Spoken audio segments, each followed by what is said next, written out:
ایک شعر دیکھو یار کہ اب میری آواز سے میرا چہرہ میل نہیں کھاتا، آہا، اب میری آواز سے میرا چہرہ میل نہیں کھاتا، خاموشی نے میرے منہ پر ایسے تھپڑ مارے۔ کیا کہنے۔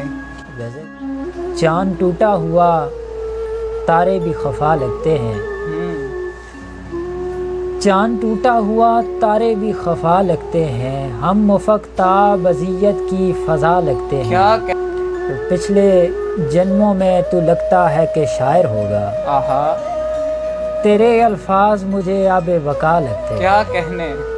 یہ ہے نا ذات نصیبوں کے موافق ہیں ضرور، آپ کے ہاتھ مصیبت میں شفا لگتے ہیں۔ کیا کہنے۔ کیا میں اذیت کو صلیبوں پہ سجا آیا ہوں، آہا، اب سبھی رنج زمانے کے دوا لگتے ہیں۔ بہت اچھے۔ وہ کہ دریاؤں پہ رکھتے ہیں اجارہ حارس، آہا، ہم شباہت سے کوئی دشت نما لگتے ہیں۔ بہت